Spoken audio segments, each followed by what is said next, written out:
Welcome to the Ayn Rand Fan Club. I'm Scott Schiff along with William Swig. William, how are you today? I'm doing well. How are you? Good, good. We've got a good episode on Nikki Haley. I know you wanted to talk about her and just some of the implications for her candidacy, so I'll let you take it away. Sure. So we've done episodes on Ron DeSantis and one on Vivek Ramaswamy. So I figured it was time to do one on Nikki Haley now that it's basically a two-person race between her and Trump in the Republican primaries. Right. Um, I've remained pretty neutral on the Republican primary so far because I didn't see much difference in Trump and DeSantis and Vivek, although I did like Vivek a little bit better than the others. But now that DeSantis and Vivek have thrown in for Trump and it's just Trump and Haley, I figure it's time to step in and I need to make a choice here. And I'm choosing Trump because I don't like Haley. And so I'm gonna in this episode I want to discuss Nikki Haley and discuss it, hash it out with you, and talk about her and her supporters, and really why I don't like her for the Republican nomination.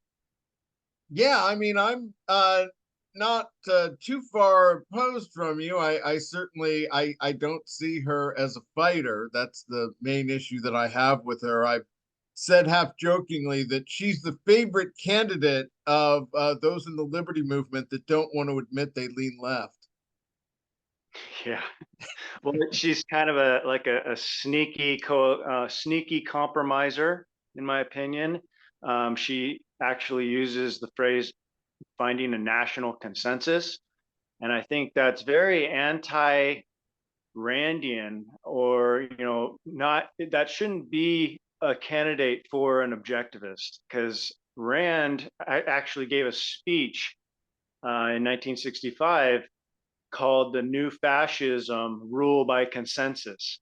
And so Right. I think that Rand was very anti-consensus builders, and Nikki Haley seems to be pro-consensus building, especially when it comes to the abortion issue.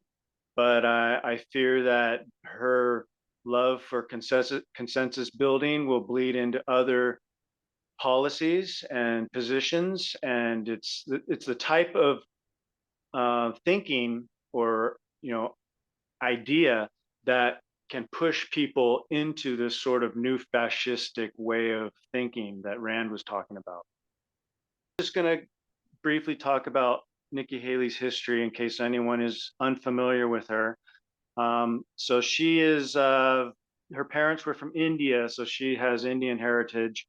And she often reminds people of that, referring to herself as a brown woman. And she was a businesswoman. She was the president of the National Association of Women's Business Owners in South Carolina. Her family had a clothing business.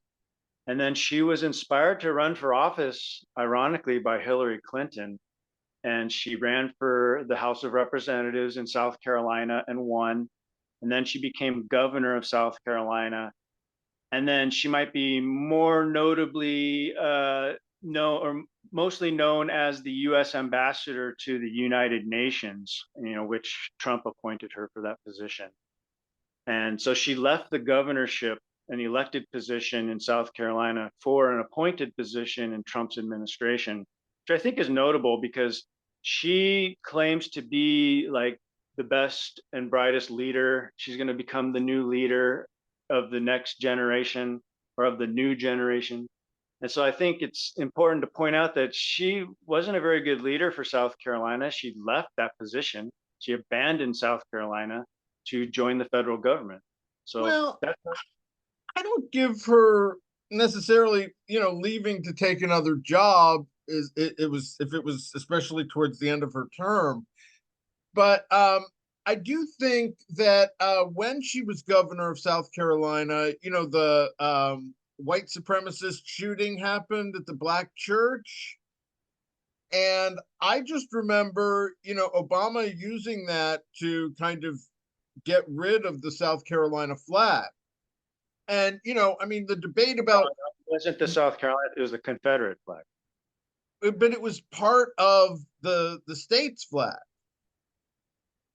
Oh, it was? I thought she got rid of the flying the Confederate flag. Well, as you know, the design is my understanding of the Confederate emblem on the South Carolina flag. Oh, okay. Well, I don't know if that's true. I don't know the details, but you might be right. Okay. Well, be that as it may, you know, there was a lot of pressure and she ended up doing it. And my position at the time was, you know, whether or not you think that it should be on the flag, just to, you know, let you know, the establishment just push you in response to a tragic event like that was just, you know, it was part of that view that no one in the GOP was actually fighting. They're just kind of like rolling over to Obama, the fundamental transformation of this country, which I think in retrospect was kind of the beginnings of CRT. But you know, that is just that kind of shaped my opinion of her going forward. Yeah.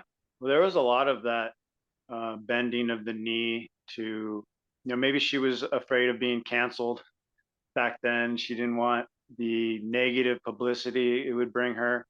So yeah, I can definitely see that because it comes out in her current ideas, towards national consensus building, where she's looking to compromise and find the middle ground.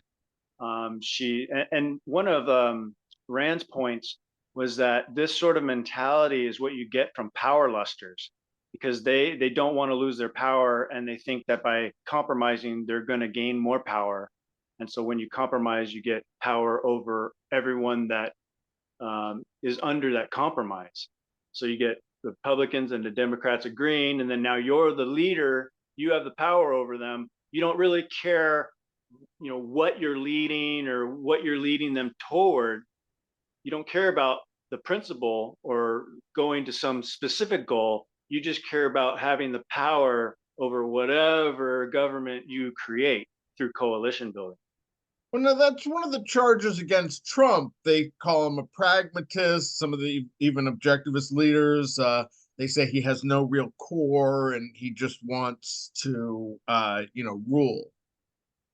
Yeah, well, now that I'm in campaign mode, I'm not going to say much that's negative about Trump, but there certainly he is not, an intellectual force, and he does do a lot of wheeling and dealing. But what I do like about him is that he's primarily anti-establishment, anti-left. He's Yeah. he's firmly against, like forming some consensus with the left, with the socialists. He's trying to defeat them. He's trying to crush them. That's his message. The media is evil. The Democrats are evil. He's out to crush them. But with Nikki Haley, you don't get that sort of rhetoric. You get the whole consensus building, let's be nice to each other rhetoric. I noticed she was confirmed for the UN ambassador 96-4. So she has a lot of bipartisan support. Yep, that's her thing. I think it's because both sides know that they can kind of control her, like push her in their direction a little bit.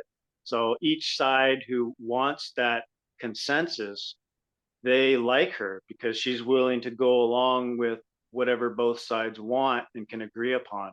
And that's really how you get the firmly entrenched mixed system, where it's just this, everyone's on board and you got this powerful socialist, fascist train moving forward, and the government really gets dictatorial because it has this big consensus behind it. And that's kind of what Rand was against. She thinks that's how the new fascism will come about. Absolutely. Well, we've got some clips as well.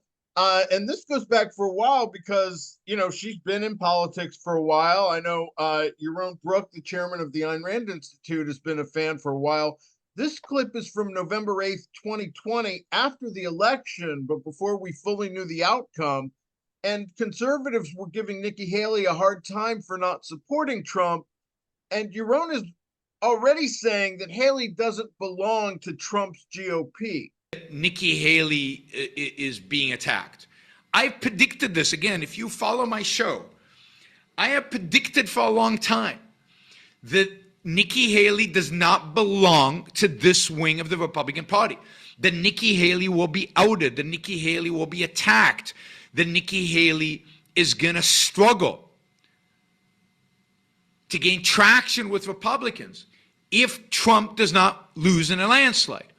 That is the problem with Trump losing by just a small margin, is that it shows that the Trump wing of the Republican Party is amazingly strong, and that will determine the shape of the Republican Party into the future, and that Nikki Haley is not part of that future. So she'll be a Republican, she'll run for president in 2024, but she cannot win as long as Trumpism is the dominant idea within the Republican Party. Yeah, so one of the reasons why we're showing Yaron talking about Nikki Haley is because I want to focus on Nikki Haley's supporters. I'm trying to make a point that she has the worst supporters in the world, that her supporters do not come out positively for her, like full-throated support of her and really pushing for her candidacy.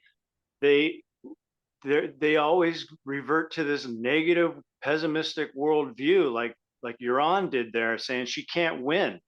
Like, what? Why even support a candidate if you don't think that she can win? It's a defeatist mentality. It's a misappropriation of your focus and your attention, your concentration.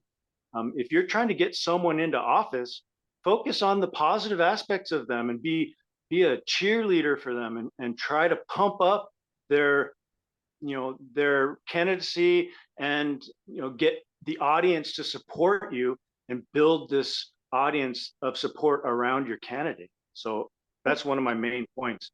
I just think, there is basic objectivity, and he may just be, he wants her to win, but he's being sober and looking at where things are, and that even before she declared that because Trump didn't lose in a landslide, which is what he said needed to happen for Trumpism to somehow be over, that he's like pining for these old days where, like, the Republicans are in there as an opposition party and, just in the minority, and the Democrats are nicer, as if, somehow Trump made them mean.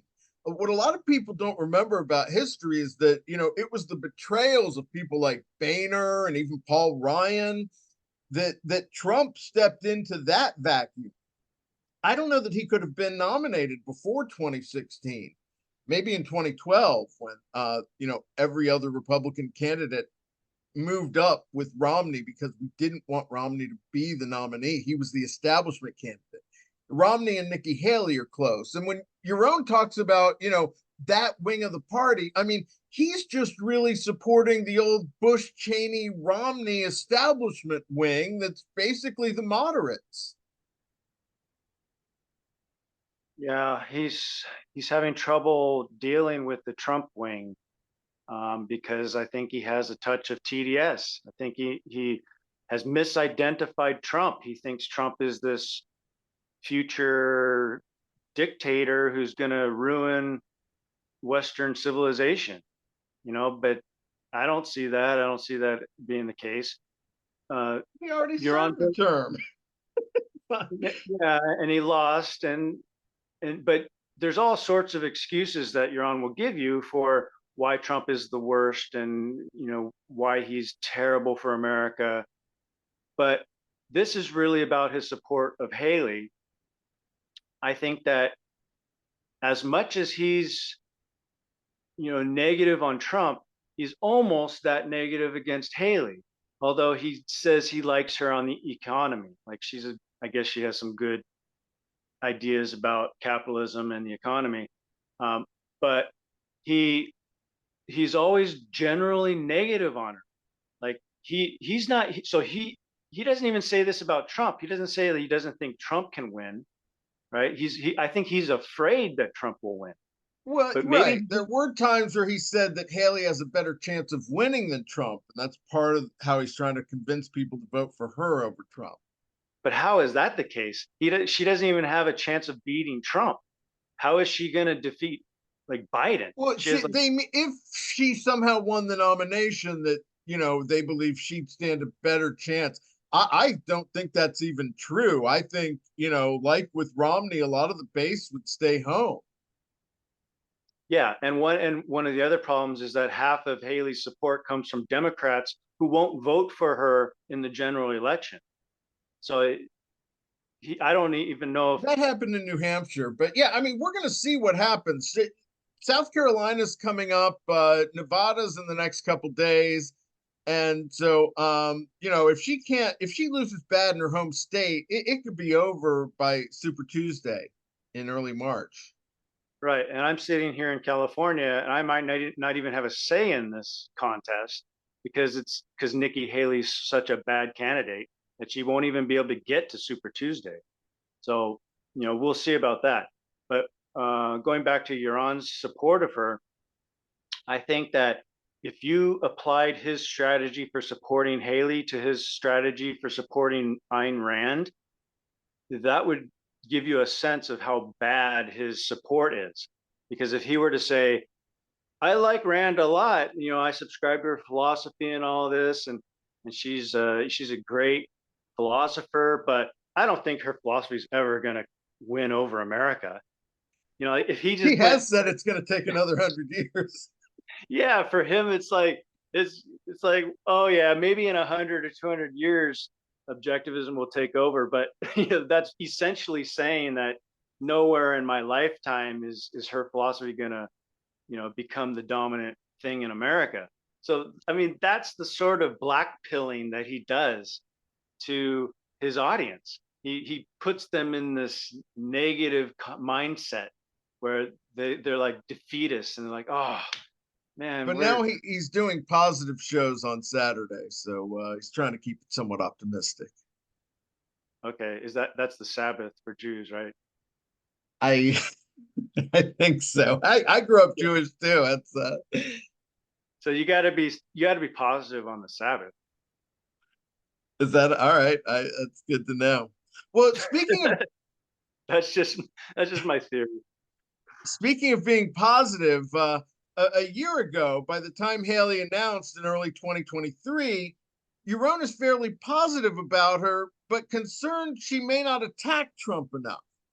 As you know, I am have been fairly positive about Nikki Haley within the Republican world, within the potential Republican candidate. She is, I think, by far at this point, a favorite of mine. We'll see who else joins the fray, and we'll see how the campaign develops, and we'll see what she actually says and does during the campaign, and whether she is worthy of the support. But so far, she is my favorite. She was indeed my favorite going into 2016. I was disappointed that she didn't run, although given what happened, she would have been, I think, crushed by Trump.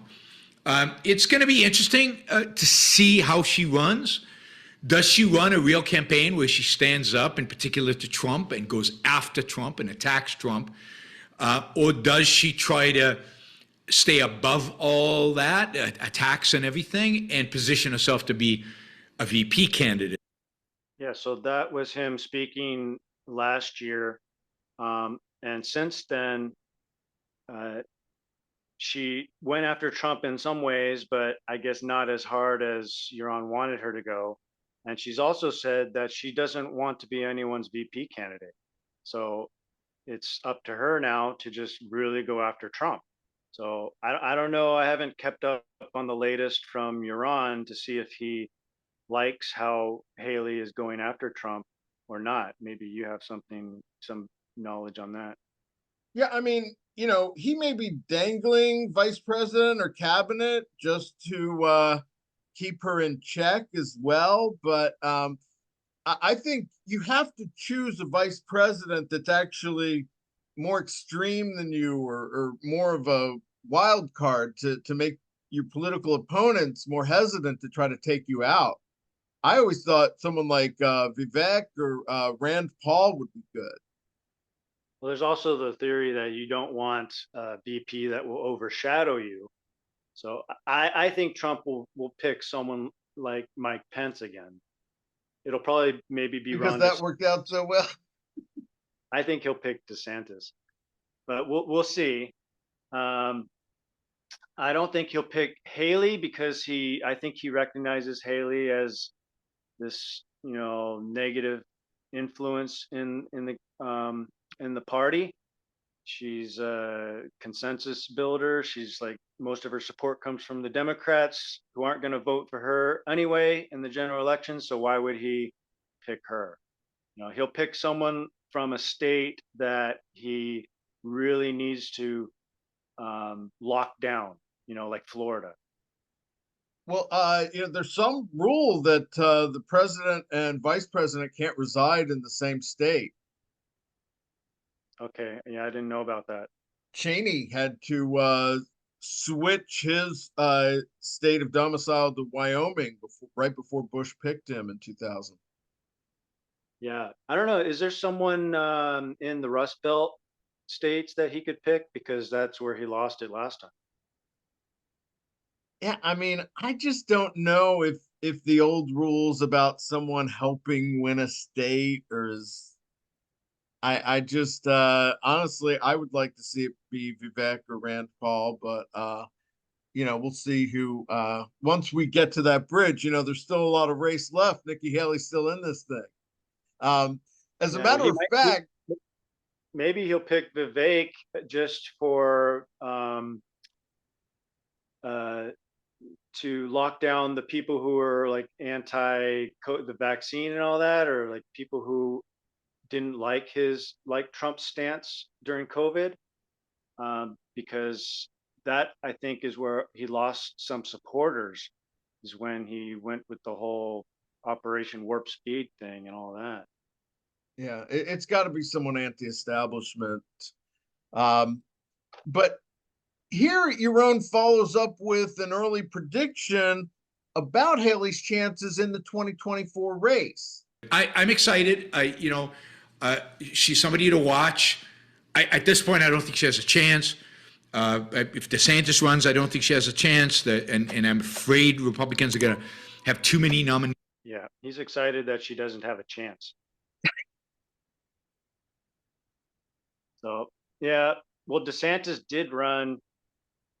So I guess that means he doesn't think she has a chance, even though DeSantis is out now. Maybe he's rekindled that view that she has a small chance, now that she's directly competing with Trump. But I guess we'll see. I'm not a follower of the polls, and I don't really make a lot of predictions. So, it looks like Trump is the favorite in South Carolina, but I guess we'll see, because we got to have an election. Right, but I mean, I don't think it's the worst thing in the world him tempering his enthusiasm with the reality of the polls. I mean, I don't know, maybe the polls are just another consensus. Well, I don't have a problem, when people, speak based on, like, make predictions based on the facts or reality and polls even. But my main problem here is that he's a bad supporter of Haley. If he wants Haley to win over Trump, why is he saying anything negative about Haley? Why is he like? Well, you can be, realistic about where the landscape is versus what you want to happen. But it's such a demotivator. It's like, if he's trying to motivate people to like Haley over Trump, why I mean, would he you say knows he doesn't have a chance? his influence is limited. I think he prefers to say I predicted it correct. Okay, that may be the case, but if you actually want to influence anybody, you don't have to be trying to influence a whole lot of people. Maybe you influence an influencer. Maybe there's someone in his audience like Lex Fridman or something who will have a bigger audience, and then he can hear something that Yaron says, like in a positive message way, and then take it to his podcast, and then it just steamrolls, or just gets bigger and bigger, more audience, and a broader visibility of that message. No, So, and I'm not even trying to slam him. He'll say almost in a self-effacing way, I'm not going to be the thing that makes Trump lose. Or You know, the butterfly effect? Sometimes I think even our little podcast might have a big influence if it reaches the right people. So I'm Sure. always thinking that my voice could reach millions of people through other people. I So if understand that. so that's the sort of mentality I'm coming from. I'm not delusional. I don't think that, you know, our audience is necessarily going to be the important audience out there, but it might be. You know, maybe someone in our audience will hear something and then they'll have the skills to broaden that message and get it out to more people. And I maybe Yaron, who has a larger audience than we do, maybe he should start thinking that way and stop trying to demotivate everybody. Well, I am I'm on the other side. I do think that, you know, it's fair for him to be a supporter but still be objective about the chances.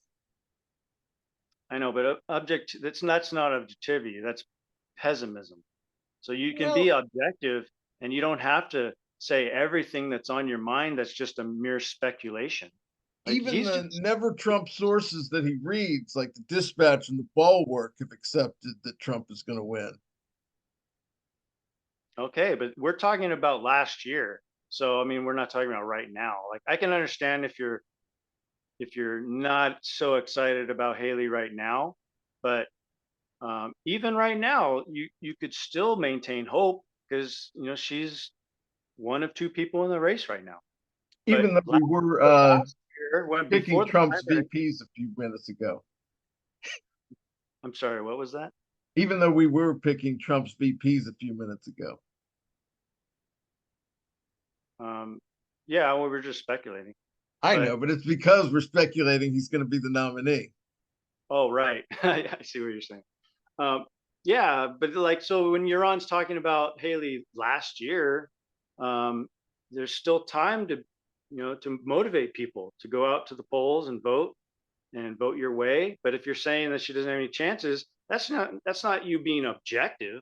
That's just you, you know, sending negative thoughts out into the airwaves. But You know that I'm against Haley. I think she doesn't have a chance, and I think I'm being objective. yeah. So you're being objective, but you don't want her.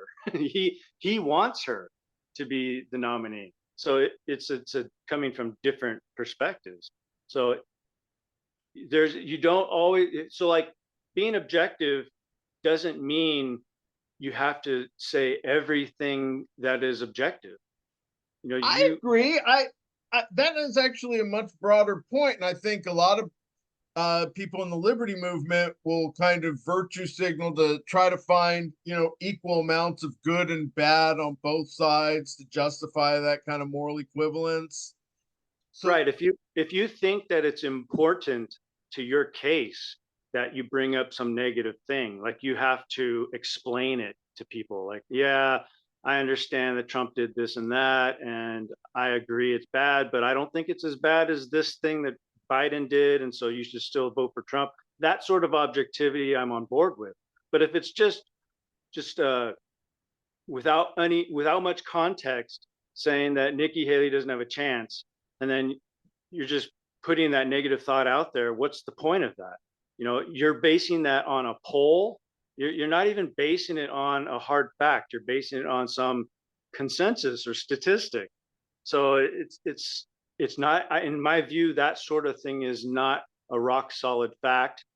It's a poll or a guess or an estimate, and it's not important. It's not important to your case for supporting her. You should be talking about her positions and why she's better than Trump on the economy and foreign policy and whatever.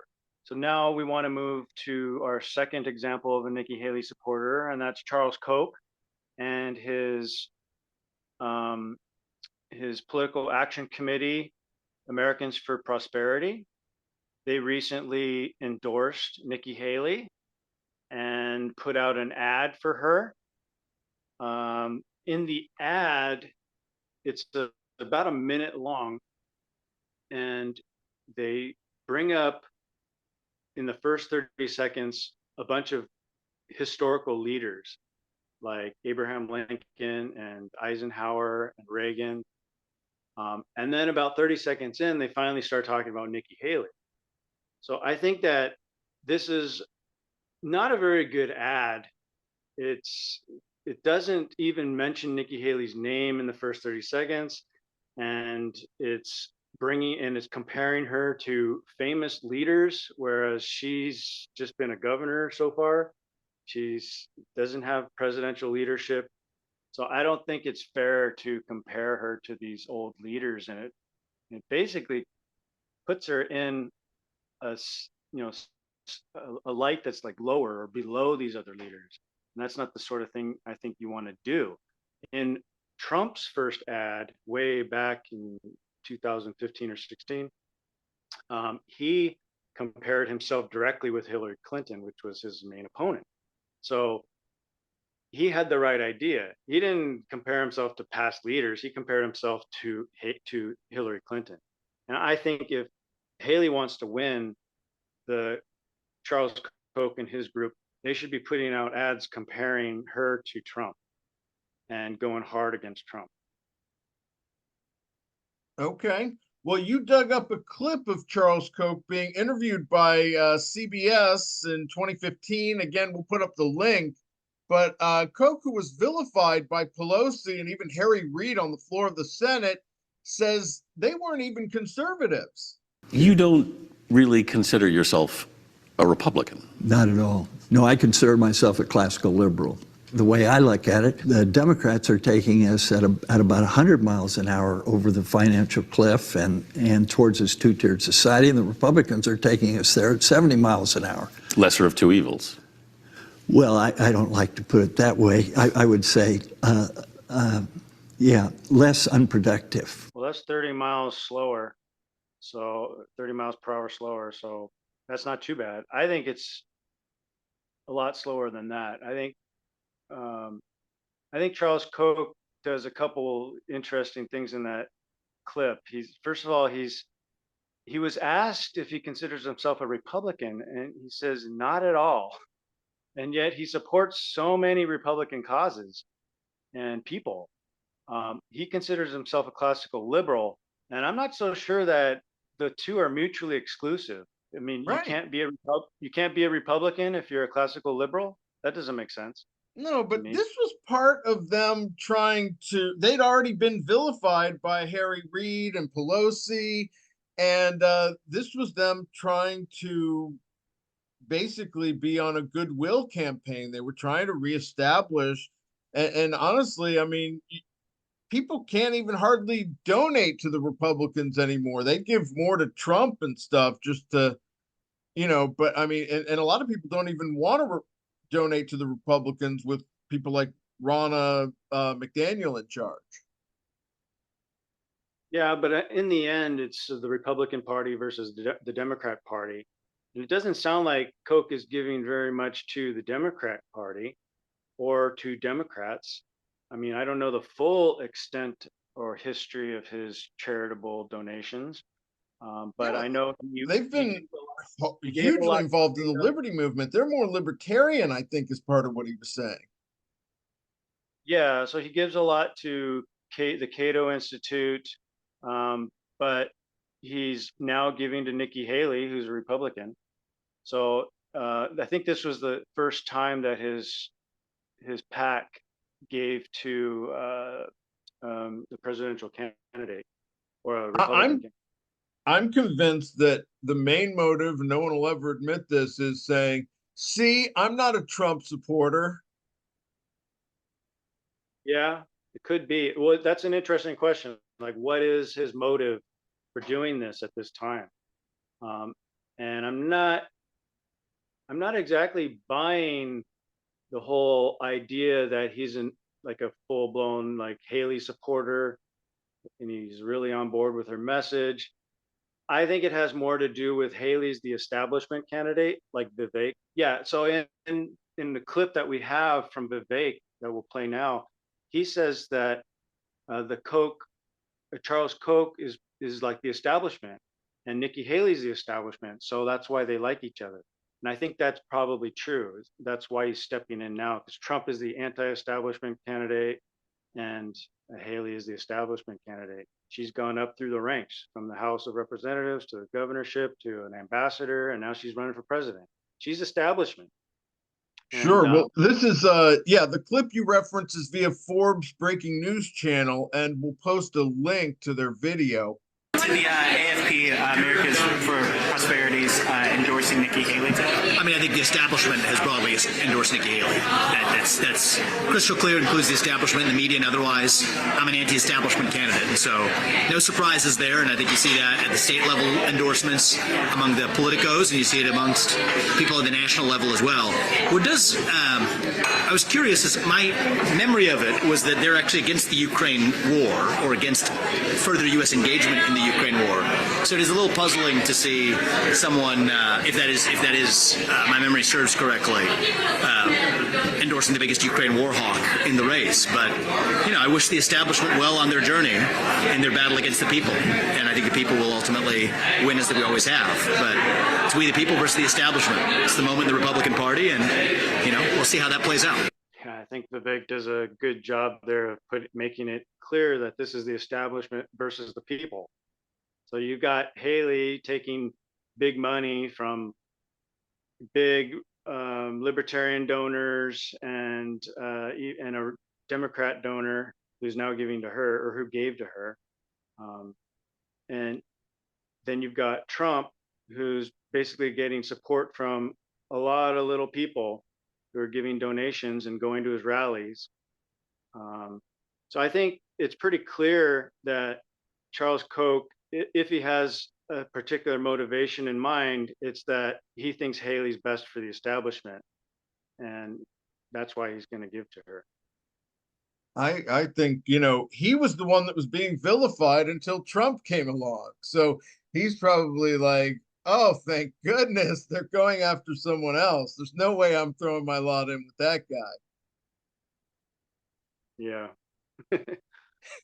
And they didn't support Trump during 2016, but after he got elected, I think they participated in the, you know, inaugural amounts and things like that. And he may have helped with criminal justice reform. But you know, then they turned on him by 2018. Yeah, I don't know. It's puzzling. Because Charles Koch doesn't seem like he has an extreme case of TDS. He seems like a more level-headed guy. He's a very productive and successful businessman and entrepreneur. So I don't know. I guess maybe he's just trying to, maybe he thinks that Trump is going to come after him as part of the establishment or something like that, and he's worried. Now, I think it's much more virtue signaling, and I don't, you know, I dislike him for that. I mean, yeah, he kind of a lot of guys, you know, will apologize to avoid cancel culture or something, and you know, I mean, we don't know the pressure that is brought to bear on these people when Harry Reid is attacking you on the Senate floor, and there is a political implication that they're gonna pass regulations to target you. Well, there's always that threat.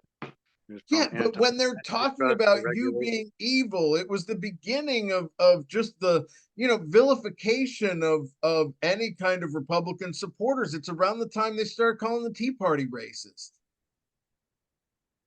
Yeah, I don't know. It's a question of who do you think is going to win this battle? You know, is Charles Koch going to have to ultimately deal with all of the woke mob? Or is he going to have to, on the left, or is he going to have to deal with whoever remains on the right? A lot of these guys obviously still think they can straddle the fence. I mean, that's what, you know, it's moral agnosticism. They want to try to survive in this world as long as they can. I remember when I was a kid, I seem to recall there were more corporations who donated to both the Republicans and the Democrats. Just right. For that reason. It used to be, you know, especially if you were in the news or anything, you couldn't show any kind of political way, one way or the other. It was just considered box office poison. And that is a big part of the circumstantial evidence of how much the left has taken over the culture since then. Yeah, I don't know if it's just because I'm older and I'm paying more attention, or if it's because there's really more partisanship going on and businesses are taking a side now. Yeah, but it seemed to me like when I was a kid, they would try to remain neutral and just pay off both parties with the hopes of, favors, after one of them won. But now it looks like they're taking sides. It's like an actual battle. They're Mm-hmm. they're And trying to coming after the help donors one on side. one side. Yeah, they're definitely they're trying to help one side win over the other. Well, earlier in the show, you referenced Rand's speech, The New Fascism, Ruled by Consensus. And in that, there's a clip on what mixed economies lead to in the power struggles that I think relates to your point about Haley. While politically, a mixed economy preserves the semblance of an organized society with a semblance of law and order, economically, it is the equivalent of the chaos that had ruled China for centuries, a chaos of robber gangs looting and draining the productive elements of the country. A mixed economy is ruled by pressure groups. It is an amoral, institutionalized civil war of special interests and lobbies, all fighting to seize a momentary control of the legislative machinery, to extort some special privilege at one another's expense by an act of government, that is, by force. In the absence of individual rights, in the absence of any moral or legal principles, a mixed economy's only hope to preserve its precarious semblance of order, to restrain the savage, desperately rapacious groups it itself has created, and to prevent the legalized plunder from running over into plain unlegalized looting of all by all, is compromise. Right. So the reason I think that's significant is because she's showing how this mixed economy system, or this consensus building system, leads to the whole dictatorship of the consensus. So and she's saying that it's in what Haley wants to do on the abortion issue is building a consensus.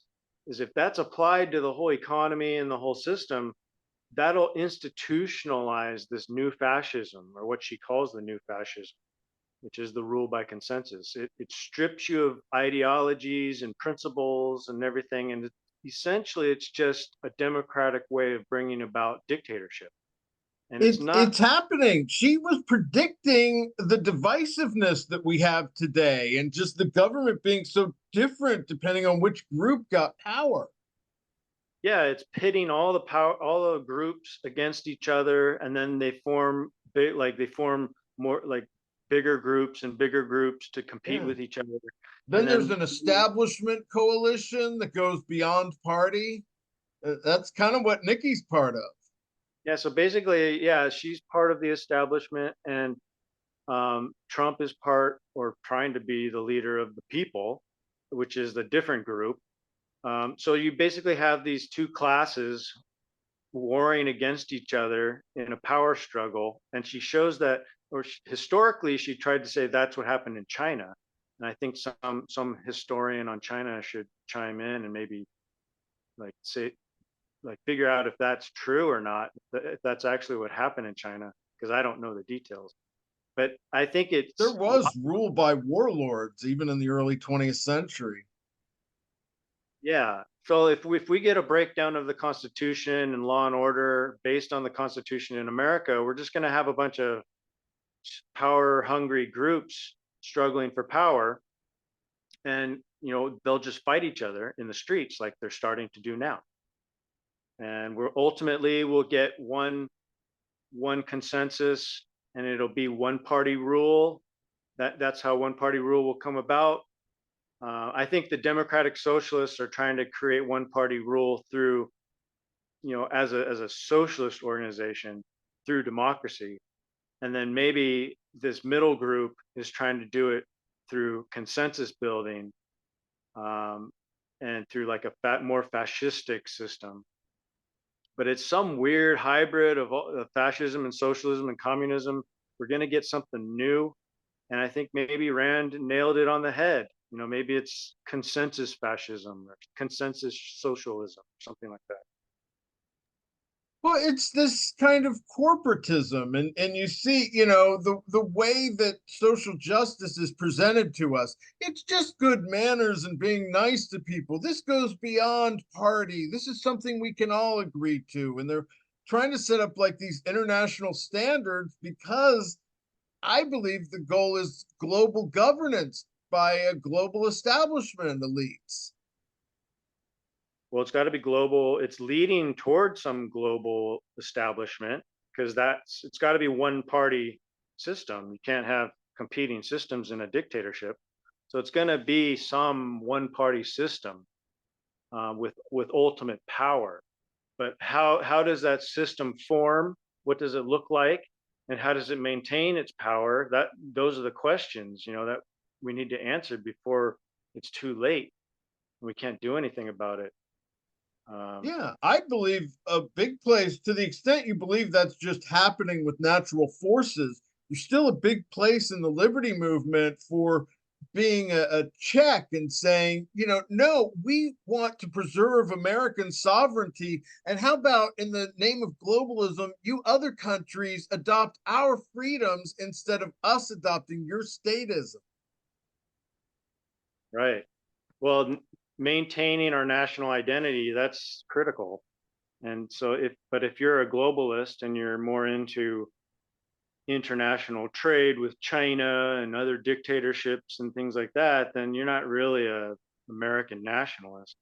You're going to start using nationalism in a pejorative sense and focusing on white supremacists who want a white nation and the negative examples of nationalism. You're not going to focus on the positive examples. They're vilifying their opponents. I Yeah, mean, Trump may demonize. as well be David Kelly to your own. Yeah, if not Hitler, then David Kelly, right? I don't know. It's just a smear campaign against the anti-establishment people. I'm not even convinced anymore that the anti-Trumpers actually hate Trump. They just don't want an anti-establishment group, and he's the symbol of that. And he's like, lock her up, drain Right. the They were swamp. never going to back DeSantis either. He's not establishment enough for them. Yeah, he's not quite there. He doesn't have the rhetoric like Trump does. Like Trump will go full on anti-establishment, but and then people will criticize him. His supporters will criticize him for not being anti-establishment enough when he got into the White House. And I'm sure it was very hard to deal with this establishment crowd there, or the deep state, or whatever it's called. And it's not like he's going to clean house overnight, but I think if he does get reelected, he needs to do a lot better job at explaining the difficulties or struggles or whatever he's going through, because I don't think he gave us a clear sense of it last time. Yeah, I mean, he's not always, a share your emotions kind of guy. There is that wheeler dealers part of him, which I don't really like too much. I think he probably got in there and thought he could make deals with the enemy. Well, I think that's just, he didn't, against the caricatures of him, he's not just this destroyer that just, is so power mad and hungry. He wanted to actually try to work with them, but it's not even like the 80s where Reagan could reach out to Democrats across the aisle. You can't do that anymore. Yep. Well, there's not much to reach out to other than pure evil. So I think when he gets in there, he should take a wrecking ball to whatever he can tear down. and put in better people, try to put in better systems, like really choose his advisors wisely. Like the best advisors he can get who are willing to go in there and just take out all the garbage. Yeah, You know? that's where he let us down last time. It was a bunch of deep staters running the show. And there should be an automatic mistrust of anything coming out of these federal agencies. He should just automatically distrust them and get a second opinion. Like, Yeah, well, I mean, we all learned that after COVID, and probably should have learned it before. But be that as it may, other thoughts on Nikki Haley? well, we didn't talk about the third supporter of Nikki Haley, and which is the Democrat billionaire Reid Hoffman. He's the co-founder of LinkedIn, and he recently gave Haley $250,000, I think. And he's really an anti-Trumper. So he's the type of supporter who won't support Haley in the general election. He'll switch to Biden. And he's already said that he's not going to give her any more money unless she comes up with a better strategy for defeating Trump. So we don't have to talk about Reid Hoffman very much. I just thought it's interesting that one of her big donors is a Democrat, and he's an anti-Trumper. And it's clear that the reason why he's supporting Haley is not because he wants her to become the next president. He just wants to put her as a thorn in Trump's side. And Yeah, I mean, look, I don't like it, and I don't like lots of things about Reid Hoffman, but I mean, it's a strategy. yeah, so you wonder, like, what exactly is this strategy? And I think part of it might also be that if you pump up Haley and you somehow manage to get her to win the Republican nomination, then she'll be easier to defeat. Like, why would he support someone who he thinks might beat Biden? He's not going to do that. He's going to support someone who he doesn't think can beat Biden, so that they're the nominee, like they tried to do with Trump. Like when they thought Trump couldn't beat Clinton, Hillary.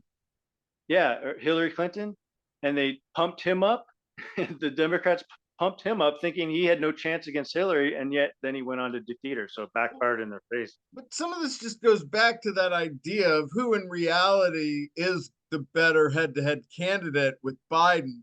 And they're also calculating that even if she somehow won, she would be more pliable and certainly not coming after them for vengeance, which I think they believe on some level about Trump. Well, she's an admitted consensus builder. So they're like licking their chops, and they're saying, oh, if she gets into the presidency, then she'll work with us and we'll get some of our Right. policies. So there's not as much downside with supporting her, even if she somehow manages to win. Yeah. Which, I mean, I don't know if she would win head to head against Biden. It's might be the case. Biden might be such a decrepit old fool that he can't even beat Haley. Honestly, her being the nominee would be the rise of a third party. I think, honestly, a lot of people would vote for RFK Jr. Is he still around? I don't even know. I mean, even, and he's no free market champion by any means. He's a, environmentalist, but, there's, I'm just saying if Trump weren't the nominee, people would go somewhere else at this point. There's no backing the McCain candidate. Yeah, well, I guess it depends on who the opponent is, but there's millions and millions of people who won't vote for Biden. So if there's a viable alternative to Biden, then I'll vote for them.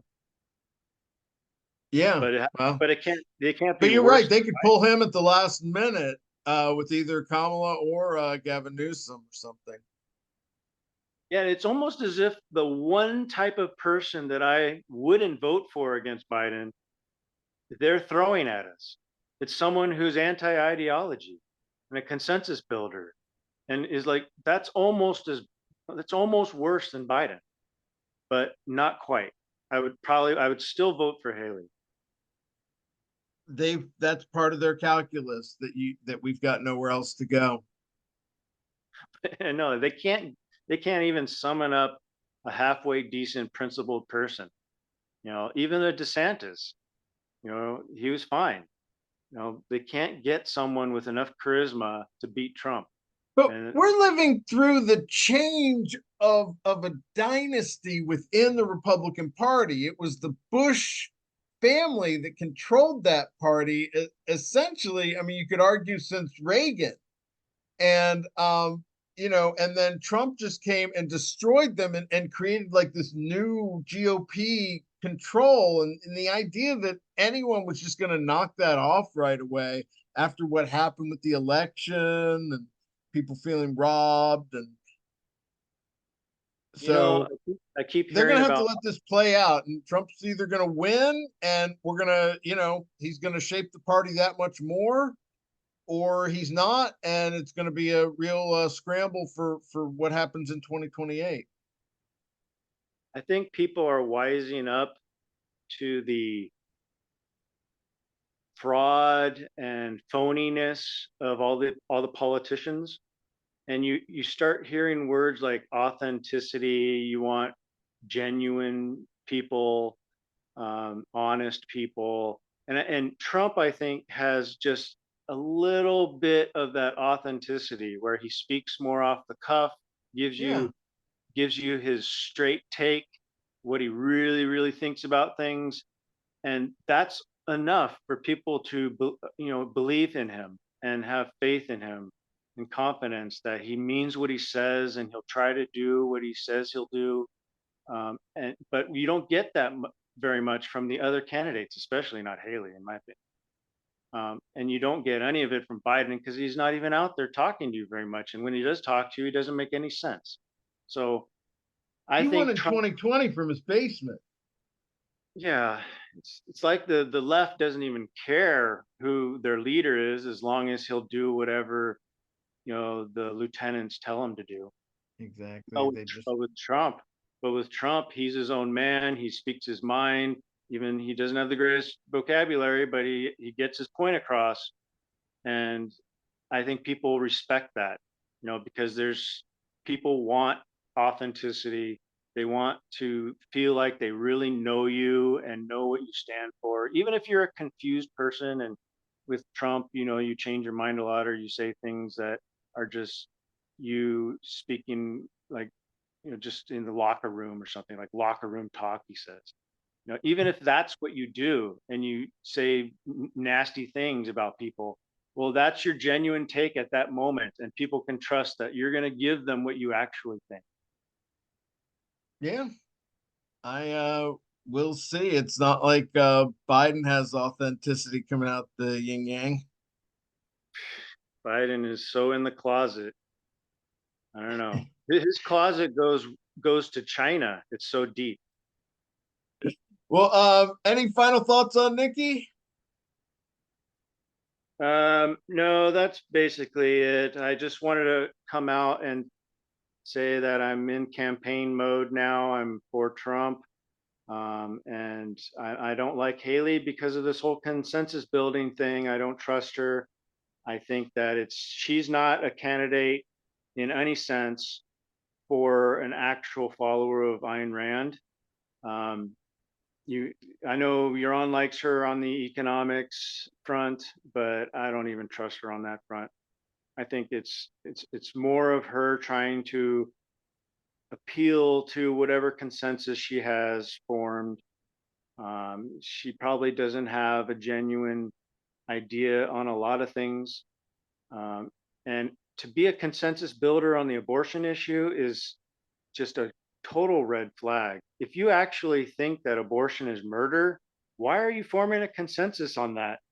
That should be the least, the last thing that you form a consensus on is murder. Like, what is that? So I don't even respect her on that issue at all, and I can't trust her, especially because of that. So I just wanted to put that out there. That's And fair. We we at least have intra-show consensus. okay, good. I'm glad we could find something to agree upon. That's right. Good. Well, this has been the Ayn Rand Fan Club. I'm Scott Schiff, along with William Swig, and we will see you next time.